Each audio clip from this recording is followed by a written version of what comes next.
What's up guys, Kayla here, welcome back to another game on the Gwenology account. This time we're up against Cassante. Runes should be on screen now, and for those that have a keen eye, we are using a new custom skin made by Harpy Queen. This is over the Soul Fighter skin, and I believe this is the white chroma. If you guys want to check out the other versions, be sure to check out Harpy Queen's Twitter. Anyways, if you guys end up learning something new in this vid, be sure to like, sub, comment, and let's get into it. So when this laning phase starts, I want to make sure to auto this as much as possible. I'm going to slow down just a bit so I don't accidentally do a first wave crash, which can happen if Cassantes show up late or play passive like this. But basically the idea is we are up against a Mumu this game, and Mumu typically wants to do a full clear into a potential gank, but mainly he just kind of full clears and will play for his level 6 or just play off of his allies' CC abilities.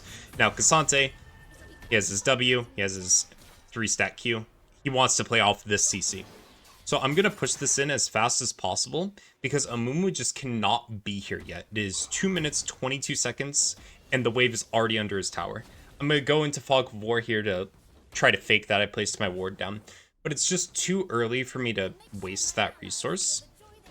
And now what this does is it allows me to play on his bounce. And what I mean by that is this minion wave is going to come to me. I'm going to thin it just a bit so I can get my level 3 around the same time as his. But my goal should be to have the wave pushed to me. And if I do want to hit him, it needs to be worth it. Because if I accidentally hit him and the wave, it's going to push back into him, which I do not want to happen. Real quick, before it gets too big, I'm going to go place the ward, since there's no minions that are going to die just yet. Just do nice small little trades here. Dodge the empowered W with my E, or not empowered, but the unstoppable. And then Cassante is going to try to go in. We are Gwen, though. So we're going to ignite, 4-stack Q him. Unfortunately, not getting the kill due to Ghost. But now we're going to reset, and this is perfect. We both have to use our recalls. We both used one summoner, and now we both have to use teleport. But the only difference is the wave's coming to me. So this is a winning position because Cassante resetting there means he loses about 1 to 2 minions. And it's coming back into me, meaning I'm safe from the Amumu, who we just saw on the top side of the map. So even if we didn't go for that trade, we would still be in this position, and we would be 100% safe from the Amumu ganks. Now, my brand is invading, which is a pretty scary thing to happen in solo queue because look how deep he's going. If Cassante picks up these double buffs on the brand, it is kind of him saying, I'm back in the game now. Thankfully, Cassante doesn't full commit for the kill. Brand gets his recall off, and I just keep holding this here. Now, I can't hold it completely because it's just a little too big, but he does lose about 3 melee minions worth of last hits there, and XP, I believe. So it's pretty good. I'm going to thin it out just a bit, and now I'm just going to start playing for 4-stack Qs on him. But as you guys can see, I have to constantly hit these minions. I'm hitting them a little bit faster than I need to, but every 6 seconds I need to auto-attack something so I keep my Q stacks up. This is one of the small issues of Gwen where it's like, if you want to keep your burst option, you have to unintentionally push the wave. It's kind of like how Tristana is forced to push the wave, or a Tiamat champion. It's much, much slower though, but I hope you guys can like notice it here. Cassante got kind of chunked out, so that tells me, okay, he reset. So I start hard pushing, but then I see him come out of Fog of War. I just barely get my level 6 here, and I immediately think to myself, if I trade my life here for his, it is completely over for him. So taking this dive is super risky, and it could even not work out, but it ends up working out. So I just automatically win this laning phase. Like, Cassante cannot do anything by himself anymore, so I just straight out win. Now let's say the dive does go awry, or like bad. He would come back into the game, but we would still be even because the wave is also pushing back into me still, meaning that I'm going to be able to collect all these resources safely when I'm running back at around the same time. So just fruit for thought. If you guys can commit to the dive and it takes him out of the game, even if it goes wrong, it's still worth to try that. That's why I always suggest playing on a second account, or like having a limit test account for ranked, because you get to play same competitive environment. You get to learn stuff though, because on your main account you really don't want to check to see if you can deal that damage there, right? But again, we're just playing on his bounce. It's our turn basically forever now. He cannot do anything. But yeah, if you guys can check the top left, it is 45 to 29 CS, now 30. So we're about a kill up in CS, and we're even in kills. So we're 300 gold ahead, not to mention the XP, which we are slowly going to accelerate off of this freeze. I'm gonna pull the minions just a bit more to the center, walk into the bush to de-aggro, and now Cassante just can't walk up. He goes to try to help his jungler. This was the wrong thing for him to do, because now he loses even more XP, as you see the first and second melee minion die there, and then I just stand here. And it's like, what are you gonna do to me? Just couple Qs, couple autos there. Now he's forced to reset. And if he doesn't reset, I just kill him. So now that we're just casually holding a freeze here, I wanted to thank you guys for the boost in views. I've been working my my butt off. Need to stay family friendly for the full game commentaries, but I've been working my butt off. I ended up posting like 26 times in a row, like 26 times all in succession. I unfortunately lost the streak due to the 2x KO alpha, and I just played that for too long, and then I was too tired to make it short. But the support I've been getting on all the shorts and the vids has been awesome. So I just wanted to thank you guys, as we're back to just bullying this Cassante.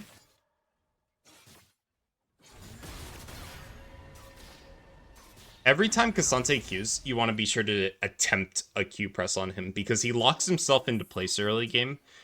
Once he gets around 3 items, for those that don't know, he does get his evolved Q. There are 2 evolutions on his Q, being half the cooldown and half the cast time. And the cast time one means that he can move quicker out of his animation. So it's a little bit harder to do that then, but during laning phase, like every time he presses Q, just press Q on him. We're gonna do a small little engage here, just try to chunk him out. Even if all the needles hit, I don't think we fully kill him, but this just puts him in another dire situation that he just cannot deal with. Like, we are just too far ahead. And it's like, what? Why would he even attempt to freeze this? I just walk at him and he's kind of trapped. I'm just kind of baiting here, like, ooh, I'm gonna hit the tower, but I have no intentions to. I'm just gonna let my minions do the work, because it's not that big a deal. And then right here, you see Killa not understanding math and not remembering that Nash's cost 1450 in this situation, not 1400. So we unfortunately have to stay for one more wave. Almost get Q'd, knocked up, and that might have killed us. So what I do there is I walk into the bush to scare the Cassante from face checking that, and then I dash over in case he throws a Q on that bush. And then here you're going to see a combination of me underperforming and Cassante being Cassante. I come back full health with Nashers, gets Raka ulted, he ults me under the tower, I take a tower shot, and now look who has more HP. Here I'm just spam pinging like jungler help. It's like he doesn't have to help me. It is not on him to help me out of this situation. I really don't know watching this back. Is Cassante broken, or am I just that bad? I feel like it's just both. Because oh my god, that's disgusting. I start walking down to see if Brand needs my help. Thankfully he doesn't. I get the push in. This will centralize more than slow push into me, just because of how few minions there were. While playing this, I thought it was a guaranteed slow push to me, but as you guys will see, The minions are dying a lot more to mine. Or sorry, my minions are dying to theirs more than mine, so it's gonna, yeah. It's hard to explain, but basically it's more centralized than slow pushing. Bits of fabric can become something beautiful. My work here can do just the same. Alright, and then Cassante should be back any second here.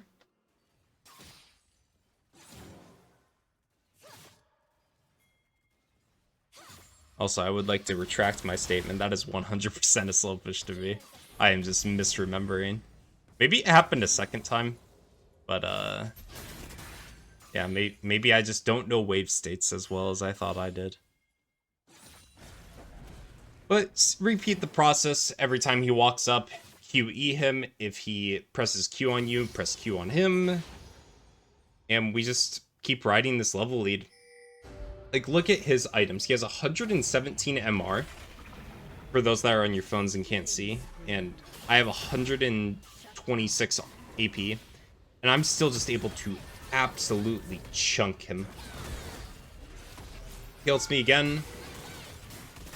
But Cassante players are a little predictable. Whenever you see them charging their W like that in their empowered form, even in their base form, chances are they are gonna W towards you. So you can just buffer a Q before they even get to you. And 9 times out of 10, they'll jump into it. Now here I see Cassante spawning soon.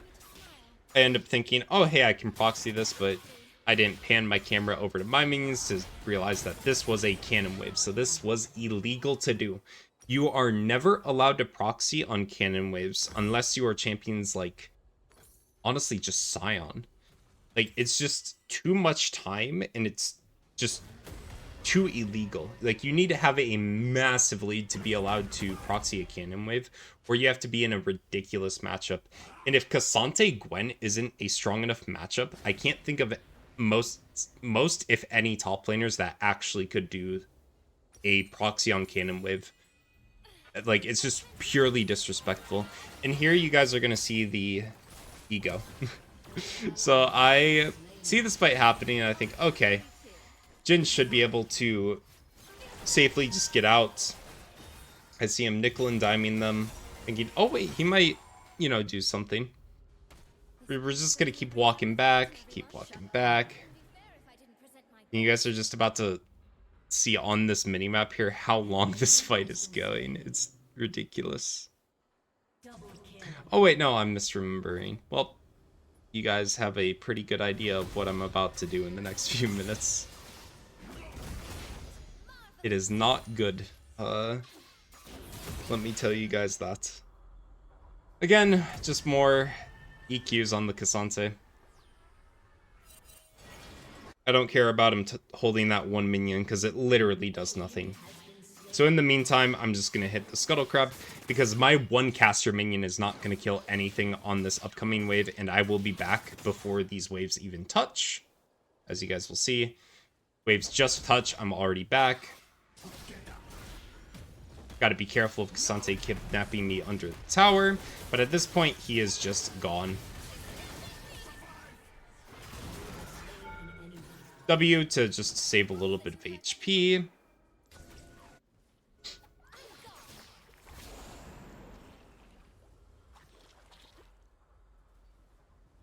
And then here, Cassante doesn't have TP. Jungler should not be near the top side of the map right now, so I'm just going to hard shove this as fast as humanly possible. And this is when the ego starts. So I don't kill this tower. And the reason is because I don't want this laning phase to end, right? I'm in a winning matchup. I'm ahead in the winning matchup. Why do I want to stop laning against Cassante, right? This is the correct thing to do. And I'm about to show you guys the incorrect thing to do. So I buy Shadowflame into Darksteel. I like doing this. Shadowflame just has a lot more value into champions that aren't Cassante. So if we're not having a Cassante problem, we should build for the other champions, right? Now, here comes the bad part. I late TP to this fight. This TP is fine if I do it early, but I'm kind of on a timer because the wave is pushing into me topside. Orin uses all his resources. We end up trying to go on the Seraphine. I missed my center spot Q, and then just look at that shield. Now, what did we do wrong here? First off, we didn't check items. We did not see that Seraphine had Seraph's Embrace. We did not check if they were fed. We did not respect the fact that our ult was on CD. And we let Cassante slightly back into the game. He's not fully back into the game, but we let him get about 2 waves on us to catch back up, and we forced our Brand to go top. Now, Brand, he's pretty strong, but that's Kanik Rukard. He's not ever getting him. At least that's what I think for the time being. But Orin also goes top, and he just ults away. He tries kidnapping Orin, but Unstoppable is a little funny. So here I'm spam pinging. My Brand's islanding top to get the tower that I wanted to leave up. So it was just like multiple misplays and multiple bad reasonings to do that TP, and I still just did it. I just wanted like a nice clip for the game, but because we messed up so bad, we gotta go back to playing proper League. No crazy double or triple kill down there without our ulti.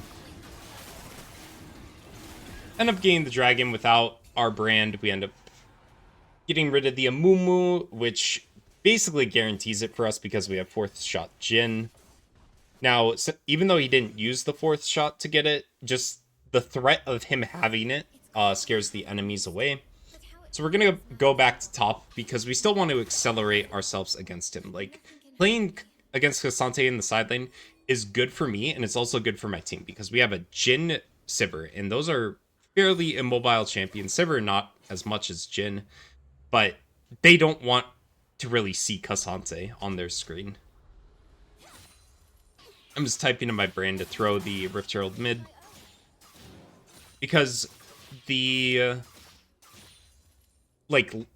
list of good towers are tier 1 mid, tier 2 side towers, and it's like you want to do one or the other. You don't really want to use it on the outer towers because the outer towers don't open as much as the map as the inner towers do. There's a bad fight going on. There's no way of truly salvaging it, so I spam ping my Brand to go pop the rift, but he looks for the fight. You can't really control your teammates in solo queue. That's why I like to play this more split push oriented stuff and then play TDM after I get all the side towers. But as you guys saw earlier, I decided to play TDM before getting the gold on the side towers, and I just got absolutely obliterated by Soraka, Seraphine, and Mumu.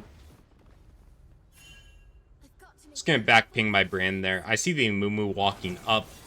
I really don't want him to die because he has a shutdown, and that could lead to a potential 20-minute Baron.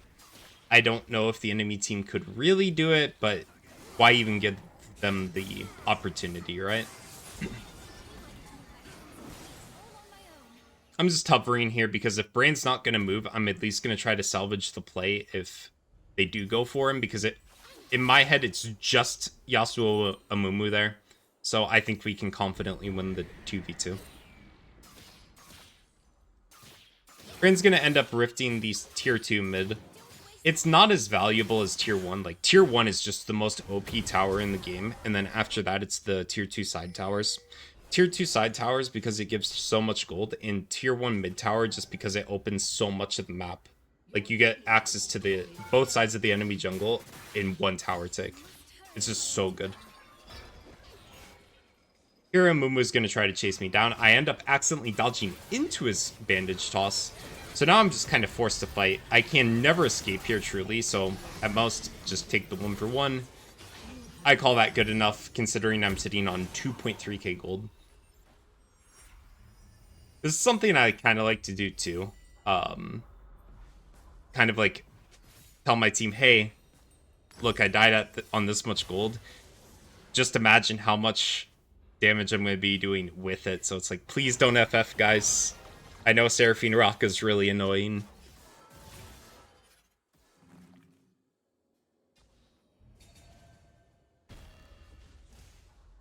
All right, and then right here, my idea is, okay, there's a low tier 2 mid tower, low tier 2 top tower. I want to get at least one of them. So I immediately think, okay, let's go to the tier 2 top. It's probably going to get contested by either Cassante or Yasuo. And if that does happen, I want to attempt to pivot to the mid and get that tower. So I'm just kind of playing a cat and mouse game with the towers at this point.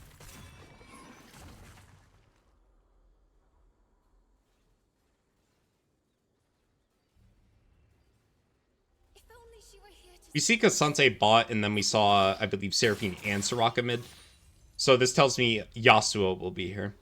And can we just talk about Yasuo's CS for a second? It is 21 minutes in the game, and he has 240 CS almost.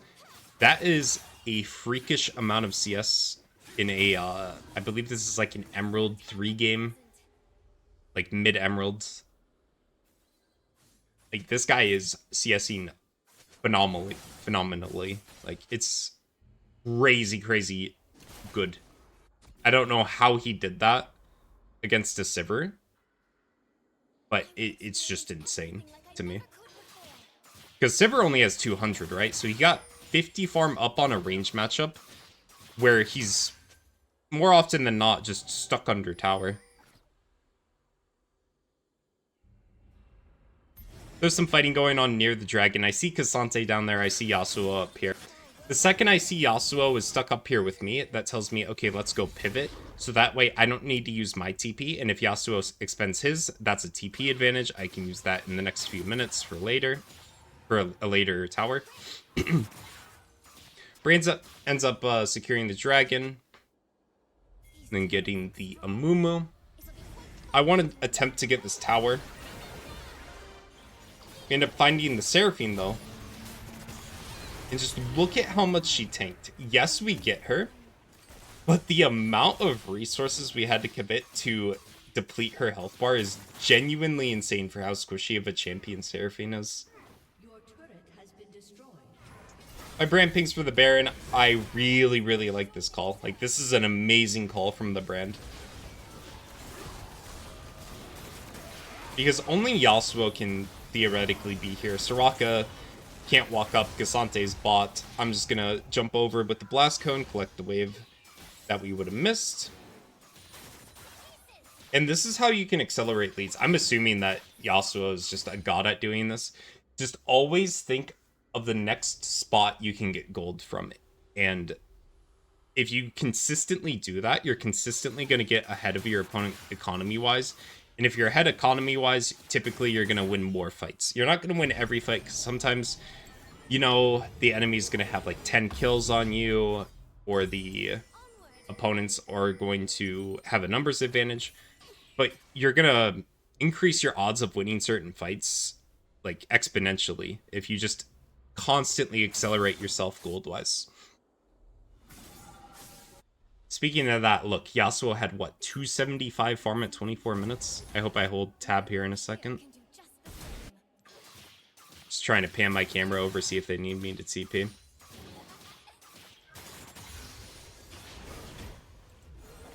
Alright, gonna end up TPing here. And my team's just winning the fight without me.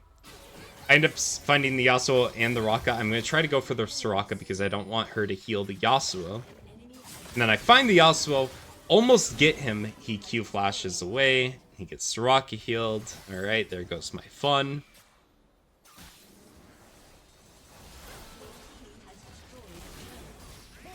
But here we're going to take the inhib tower, the inhibitor. We see the death timers are decent enough to attempt to go for the game end. So we're going to definitely take that, especially since we have Gwen, Sivir with Void Grubs and Demolish, and that will be the game. Sorry this was a abrupt ending, but I attempted a couple games tonight to try to get a game for you guys, and this is the best I could do. So I thought the laning phase would be very interesting, and the fact that I fell behind the way I did, I feel like would be a good thing to show you guys. I just got a little too greedy, a little too airheaded, and I was like, oh, let's go for the ego play instead of playing properly. So again, hope you guys learned something from this game. Be sure to like, sub, comment something about a bell, and have a good day. Just like the good old times. Sweet, simple, and out of